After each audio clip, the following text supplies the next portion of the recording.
Good morning.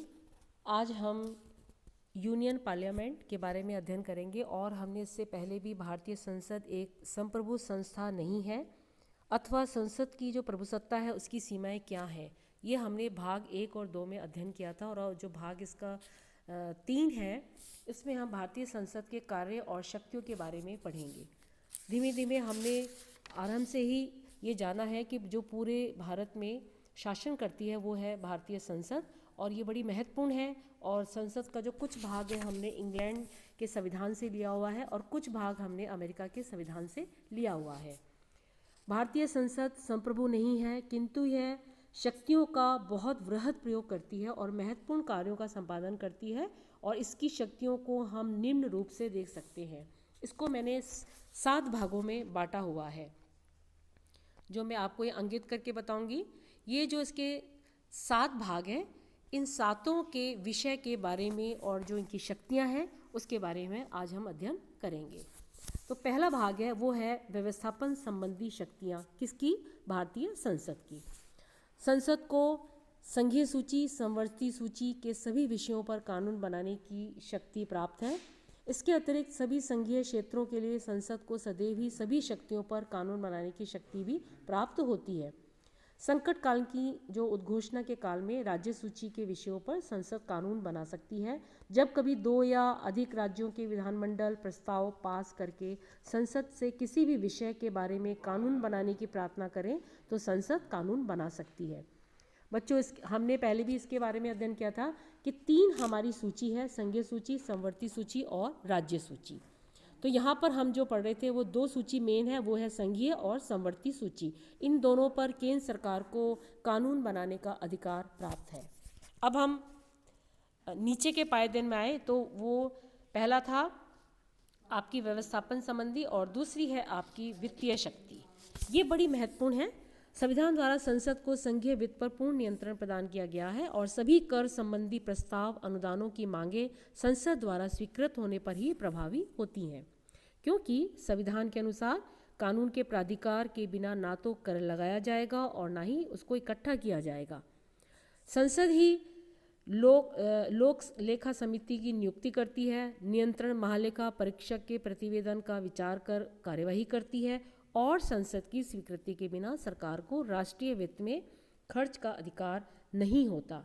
ये आपको ध्यान देने योग्य बातें हैं कि जो संसद की वित्तीय शक्ति है उसमें कौन सी महत्वपूर्ण संसद को प्राप्त है। अब हम आते हैं तीसरी, वो है कार्यपालिका शक्ति।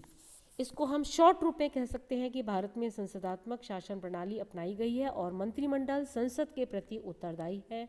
मंत्रिमंडल केवल उसी समय तक सत्ता पे रह सकता है जब तक कि उसे लोकसभा का विश्वास प्राप्त हो। संसद अनेक तरीकों से कार्यपालिका पर नियंत्रण रखती है और संसद के सदस्य अविश्वास के प्रस्ताव, निंदा प्रस्ताव और काम रोको, ये 3 प्रस्ताव है। ये जो 3 प्रस्ताव है ये भी बड़े महत्वपूर्ण हैं। ये 3 प्रस्ताव का मैं आपको वापस से बताती हूँ। पहला अविश्वास, इसको आप नोट कर लेना। अविश्वास, फिर है निंदा और तीसरा है काम रोको। ये 3 आपके प्रस्ताव हैं। इसके द्वारा सरकार पर नियंत्रण रखते हैं। फिर आता है राज्यों से संबंधित शक्तियाँ। ये जो राज्यों से संबंधित शक्तियाँ हैं वो राज्यों से ही रिलेटेड होती हैं, जिसमें संविधान में संसद को अधिकार दिया गया है कि राज्य की इच्छा के बिना भी वह उनकी सीमाओं और नामों में परिवर्तन कर सकती है, नवीन राज्यों का निर्माण कर सकती है और किसी राज्य का अस्तित्व समाप्त कर सकती है। कुल मिलाकर यह है कि संसद को भारतीय नागरिकता के निर्धारण का भी अधिकार प्राप्त है। 5वां आता है नेक्स्ट, संविधान संशोधन से संबंधित शक्तियाँ। इसमें भारतीय संविधान में संसद को अधिकार है कि वह संविधान में संशोधन कर सकती है। संविधान के बहुत बड़े भाग में अकेली संसद के दोनों सदनों द्वारा ही संशोधन किया जा सकता है। फिर आता है निर्वाचन संबंधी, ये इसका 6वां अधिकार है। इसमें स्पष्ट कहा गया है आर्टिकल 54 के अनुसार संसद को कुछ निर्वाचन संबंधी शक्तियां प्रदान की गई हैं।